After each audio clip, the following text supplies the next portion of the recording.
Et bonjour à tous, ravi de vous retrouver pour l'émission du mardi 21 juin 2022. On se retrouve avec un Bitcoin à 21 000 et plus dollars, 6% sur 24 heures, 8% du côté de Ethereum, 1150 dollars. Le reste de la map suit bien évidemment, avec plus 8 du côté de Cardano, 16% pour Solana à 37 dollars, 12% pour Polkadot qui se rehisse au-delà des 8 dollars. On a Avalanche plus 12 à 17,55, 11,68 pour le FTX token avec le FTT. Les 18% pour 0x Polygon, 43 centimes à la 17e place, 12% pour NIR Protocol, pile poil à la 20e place, et enfin en bas du tableau, 8, 10, 9, 10 pour Algorand, Ethereum Classic, Monero et Uniswap. Du côté 4 heures, donc après le point bas ici autour de 17 600 dollars, le Bitcoin est de retour à 21 000. On voit qu'on a fait une très belle déviation. Est-ce qu'on va réussir à pousser un peu plus au cours de cette semaine? Eh bien, dans l'idéal, il faudrait dans un premier temps revenir visiter entre 23 à 25 000 dollars. On voit que la zone de décrochage, si jamais vraiment d'un seul coup tout le monde se réveillait, ce que je ne pense pas qu'il arrivera à court terme, puisque là on va plutôt être sur un désintérêt maintenant du marché crypto qui va se laisser un peu porter cet été, mais l'objectif de pullback ultime, ça serait de revenir backtester la zone de sortie autour de 28 000. Donc globalement, on va rester bien plus neutre et pessimiste entre guillemets, vu que le mood ambiant l'est tout autant, en restant un minimum optimiste. On pourrait viser entre 23 à 25 000 sur ce rebond technique. Crypto Fear and Greed 9 dans l'extrême peur, Social Index à fond sur up, mais bon, il est toujours bloqué le pauvre. Market Order Flow plutôt sur une neutralité, recherche de vente modérée ce matin, 9h50 que j'enregistre l'émission, sachant que ça se bataille plutôt pas mal autour de la zone effectivement clé des 21 000 dollars. Le fil Twitter avec une photo d'un abonné, c'était sur le périphérique parisien, donc Bitpanda qui s'affiche en grande pompe à Paris, mais pas que, puisque vous avez été pas mal à le voir notamment à la télévision française, sur des spots télévisés, à Madrid, sur des bus, des trams et tout ça. Donc vraiment, ils ont entamé une communication à grande échelle d'un point de vue européen.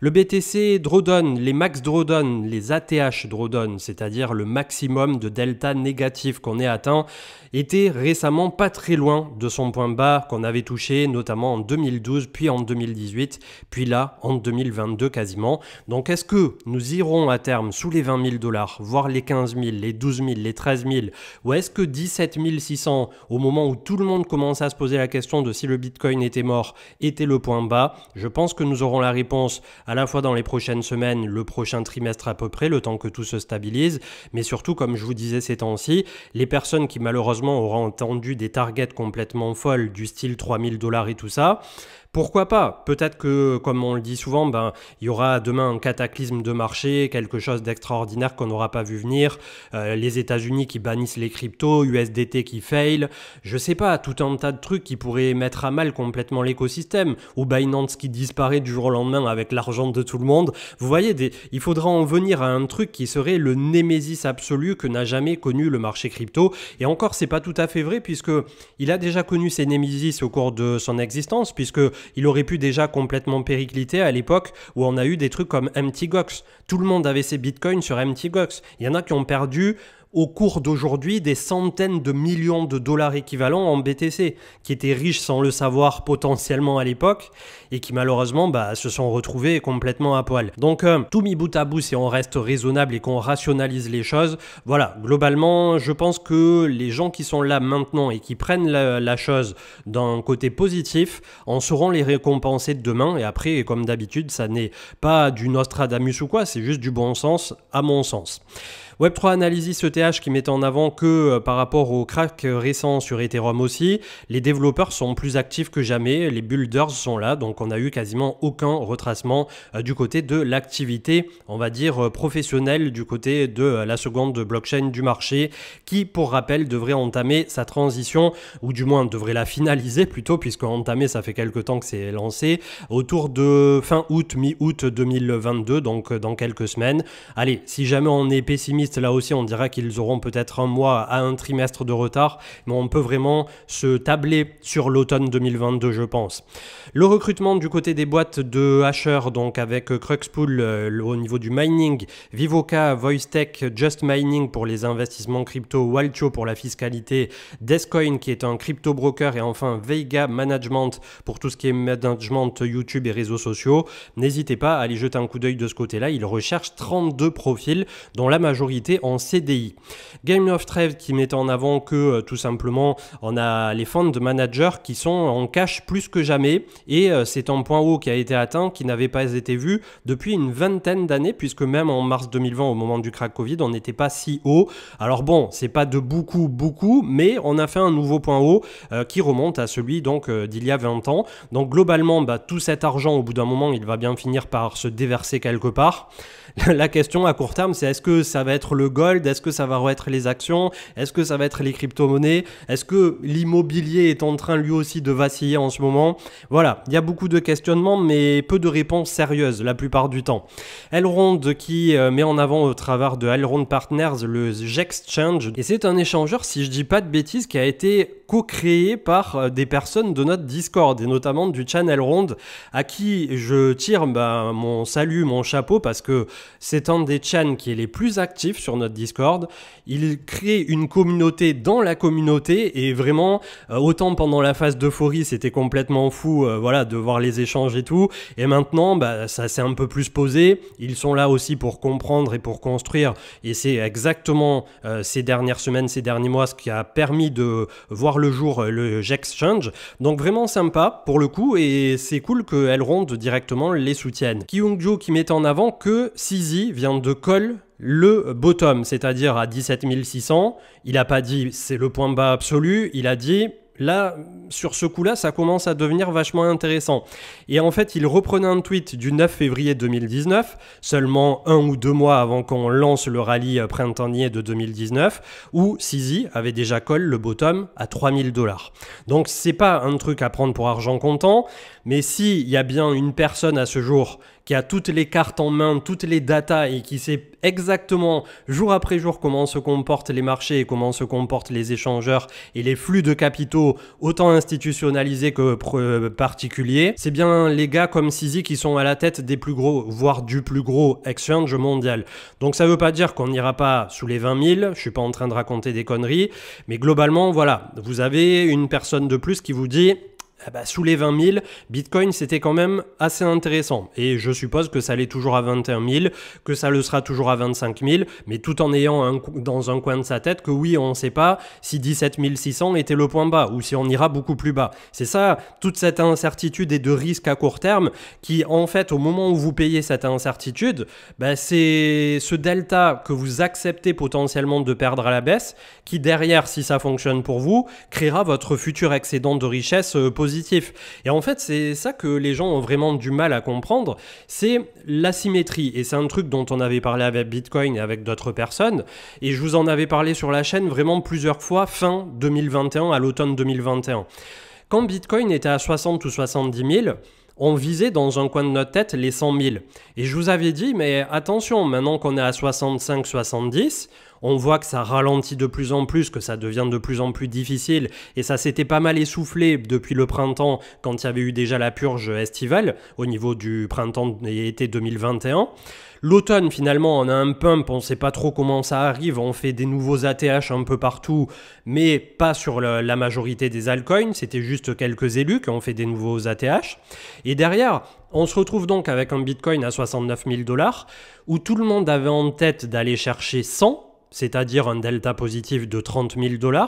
Donc pour l'instant, jusque-là, tout va bien. Mais en risquant potentiellement, par exemple, pour la personne qui achète un Bitcoin entier à 69, vous risquez effectivement, alors que tout est dans le rouge, en mode surachat, en mode divergence, en mode on peut faire de la parabole jusqu'à 100 000, mais c'est très risqué par rapport à si vous étiez rentré à l'époque à 3, 5, 10, voire 20 000 $ sur le breakout.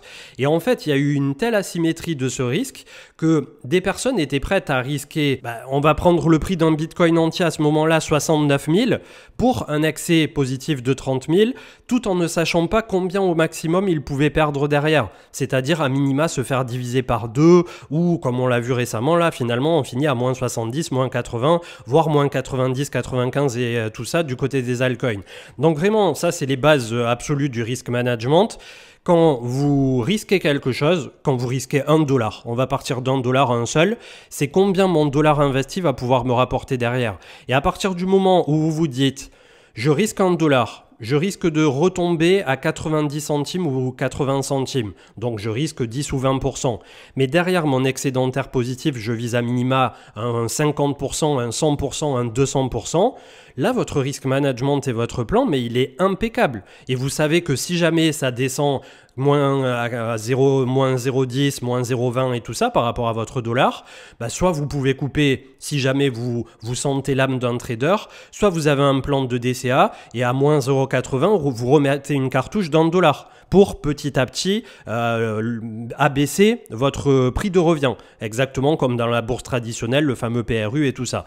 Donc j'espère que ces petits, entre guillemets, conseils à la fois de mindset et de risk management vous donnent quelques cartes pour naviguer un peu plus sereinement par la suite. Mais c'est vrai que c'est un petit travail que très peu de personnes font, mais qui peut faire toute la différence. Et j'avais fait vraiment ce travail de mon côté de me dire, 70 000, effectivement, ça devient plus intéressant de commencer à racheter et tout. Et j'avais racheté un Bitcoin à l'époque, je l'avais mis sur les réseaux sociaux autour de 45 ou 50 000 dollars parce que déjà pour moi, ça avait bien baissé. Et parce que je pensais à ce moment-là qu'on ne rentrerait pas immédiatement en bear market. Malheureusement, le marché en a décidé autrement. On se prend la déclaration de guerre en Ukraine et derrière, une fois que tu te laisses glisser, t'as pas forcément envie de vendre tes bitcoins ni à 40 000, ni à 30 000, ni à 20 000. Et une fois que c'est trop tard, entre guillemets, pour vendre, c'est un marché qui a tendance à nous dire raisonnablement que sur un horizon de temps de 1, 2, 3 ans supplémentaires, notamment pour ceux qui sont rentrés avant au dernier cycle dont je fais partie, sur des bitcoins entre 3, 5, 10 000 et sur des Ethers entre 80, 200, 400 dollars. Voilà, on peut absorber ça, on peut absorber le choc, mais c'est clair que comme dit souvent Marc, c'est un peu bête à dire, mais c'est bateau, mais c'est vrai. On a un cycle vraiment pour apprendre et un cycle pour commencer à performer. Et je suis tout à fait d'accord avec ça. Et c'est ce qui fait que malheureusement, il y a aussi une asymétrie de ce risque et du mindset des particuliers qui arrivent au bon endroit, au bon moment sur un cycle et qui vont faire de la performance immédiatement sans avoir connu une phase de baisse au préalable et qui, un, ne vont pas prendre de profit ou deux, se laisser complètement glisser et n'extraire aucune valeur sur leur premier cycle. Alors qu'ils avaient gagné beaucoup d'argent par un coup de chance, entre guillemets, la chance du débutant, bon endroit, bon moment. Donc j'espère que ces blabla vous servent. En ce moment, je suis un peu plus dans le blabla, mais je pense que c'est tout à fait nécessaire et que c'est ce genre d'émission, plus que les émissions courantes en mode blabla news, le bateau qui ont une grosse valeur ajoutée ici sur la chaîne. Sentiment qui faisait un petit sondage de si les gens pensent que tout simplement on a le bottom du côté de Ethereum et si les gens sont bull ou bear par rapport au prix à court terme sur Ethereum. Donc la majorité, je pense, est bearish dans tous les cas et c'est ce qui est très bien retranscrit au niveau des réseaux sociaux. Bob Lucas qui met en avant que les institutionnels, donc le gros capital, n'est pas beaucoup meilleur parfois que les particuliers et c'est ce qu'on a vu récemment. Ils sont capables du meilleur mais surtout du pire. CoinGecko qui met en avant qu'on a eu l'ATH au moment où Bitcoin était sous les 18 000 de Bitcoin dead en termes de recherche. Donc ça aussi c'est quelque chose qui vraiment est un signal bullish, j'ai envie de dire, puisque globalement à partir du moment où tout le monde vous dit ça y est, le Bitcoin est mort, souvent le bottom est pas très loin et comme d'habitude je ne sais pas si ça sera 18, 17 ou 15 ou si on a déjà vu le point bas. Ce matin donc on a un Ether à 1160, un Bitcoin à 21, un BNB 225 $, Solana 37 et DOT 8 $ et plus. Vous m'avez demandé un petit update également sur Opera Crypto, donc le navigateur qui continue de se développer très positivement et qui est orienté vraiment pour les utilisateurs crypto. Donc vous pouvez vous mettre des alertes, vous avez le sentiment de marché, vous avez les frais de gaz sur Ethereum, toutes les cryptos que vous souhaitez surveiller, le newsflow avec tout simplement les principaux médias crypto, les calendriers sur vos principales cryptos si vous voulez surveiller les updates, les mises à jour qui vont venir, tout simplement les trucs qui vont sortir aussi, donc je trouve ça plutôt cool. Une partie NFT un peu plus bas. Vous avez également un wallet qui est intégré, qui est un wallet non custodial et qui supporte différentes chaînes ainsi que les NFT. Donc ça aussi je trouve ça plutôt cool. Votre Discord, votre Telegram ainsi que bon nombre de réseaux sociaux. Donc là vous avez le Crypto Corner qui est un peu on va dire la page principale et qui peut vous permettre vraiment de vous faire votre espace de travail tel que vous le souhaitez. Vous avez également une petite fonction VPN ici en haut à gauche qui est disponible. Il est gratuit pour le coup et également au niveau de la customisation donc au niveau des options et tout ça vous pouvez absolument bloquer les pubs, bloquer les trackers, ajouter le VPN, vos fonds d'écran, etc., les barres latérales. Bref, je vais pas vous faire toute la review, mais c'est vrai qu'ils ont ajouté pas mal de fonctionnalités. Ils sont à l'écoute de la communauté et petit à petit, j'ai pas fait encore la démarche de mon côté parce que je suis un gros flemmard et que j'ai tellement de trucs à gérer au quotidien que franchement, des fois, pour tout vous dire et être tout à fait honnête, je me suis acheté un nouvel ordinateur il y a 6 mois qui est plus puissant que le nouveau, qui chauffe moins et qui marcherait bien mieux. Je suis encore en train de travailler sur l'ancien parce que j'ai la flemme de tout transférer sur l'autre. Donc imaginez pour un navigateur. Mais globalement, voilà, c'est vrai que je pense à terme passer de Brave vers ça. Je ne l'ai pas encore fait pour des raisons pratiques que je viens de vous dire, mais clairement, il y a un truc à creuser. Et pour ceux qui l'utilisent déjà, je sais que Marc en est plutôt friand, mais je crois qu'il était repassé, lui, sur le côté gaming, puisqu'ils ont aussi un navigateur 100% gaming. N'hésitez pas à aller jeter un coup d'œil à Opera Crypto, qui est vraiment plutôt pas mal foutu. Et enfin, on finira au niveau des news avec Vincent Gann qui nous met en avant le ratio XAU-USD pour le gold contre le Bitcoin, avec la trend long terme qui va pas tarder à être retouchée et qui a systématiquement été rejetée. Donc on remonte quand même ici à 2015. Est-ce que ce coup-ci, le gold va break contre le Bitcoin? Est-ce que les liquidités vont décider de s'engouffrer pour lancer un grand bull run du côté des métaux précieux? Voilà, la question peut se poser effectivement à court terme, mais là aussi on aura la réponse dans les prochaines semaines. L'analyse technique, donc je ne vais pas refaire de grand blabla aujourd'hui puisque finalement c'est assez propre à court terme.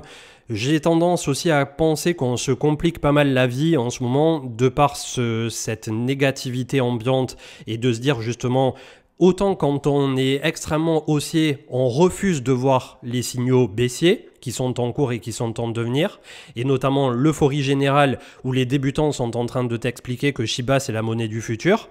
Et d'un autre côté, là quand on est tout en bas, tout le monde est tellement désespéré qu'on refuse de voir la petite portion qui reste extrêmement positive. Donc là, en restant pragmatique au niveau de l'analyse technique, on tag le 0,786 de Fibo à 17 600-700, on clôture au-dessus de l'ancienne ATH, on a un RSI qui est plus bas que 2018, on a la capitulation des mineurs qui a commencé au niveau du H-Rebound, et ça historiquement, ça veut dire qu'on n'est plus très loin du signal d'achat entre guillemets qu'il y a derrière une fois qu'eux auront fait redescendre leurs difficultés au niveau du H-Rate. Le tout avec des volumes qui sont très conséquents ici de capitulation sur la semaine du 9 mai et sur la semaine du 13 juin, qui sont peut-être pas aussi amples que le 17 mai 2021, mais plus amples que ce qu'on a eu sur les capitulations précédentes, du bull run précédent. Donc globalement, je pense que oui, la capitulation est faite. Je ne sais pas si on peut avoir d'autres cadavres cachés dans les placards, notamment vis-à-vis de tout ce qu'on a parlé des fonds comme Free Arrows récemment. Mais voilà, on en est là. Et le meilleur qui puisse nous arriver désormais, c'est qu'on commence à faire le crabe ici tout l'été, entre 20 et 25 000. Et derrière, voilà, autour de l'automne, avec le merge d'Ethereum et tout ça, pourquoi pas avoir une véritable remontada d'un mois, 2 mois, un trimestre. En gros, c'est ce que j'essaie de viser entre l'automne 2022 et le printemps 2023. Là aussi, je suis pas en train de faire du Nostradamus, mais après 12 semaines de baisse consécutive sur le marché crypto, il y a bien un moment, un jour où au moins on va se taper un mois de vert. Voilà, c'est ce que je veux dire. Donc là, le rebond technique, comme je disais tout à l'heure, on peut viser autour de 25 000 au max, c'est-à-dire backtester la zone de cassure baissière. Dans tous les cas, on va avoir, je pense, pas mal de volatilité qui va continuer d'entretenir un peu à la fois le mood défiant, le mood, on va dire, d'incertitude chronique des marchés, tout en ayant nos réponses qui finiront par apparaître, je pense. Le gold, avant de passer sur Ethereum, donc qui continue lui de latéraliser un peu, 1837 $ ce matin. Quand on regarde en hebdo et en mensuel, globalement on est dans un grand range pour l'instant et ça continue de consolider. Ethereum 1150 $, lui pareil c'est 0,786 autour de 1100 $ après avoir méché quand même autour de 873 ici sur Coinbase. Le RSI qui est plus bas que jamais, le MACD qui est en train de chercher du pétrole, donc globalement des volumes aussi qui ont été pas mal des volume de capitulation. Là, je pense que c'est un sacré coup de fusil qui est offert en ce moment sur Ethereum. Ça n'engage que moi, ça n'est pas un conseil en investissement comme d'habitude.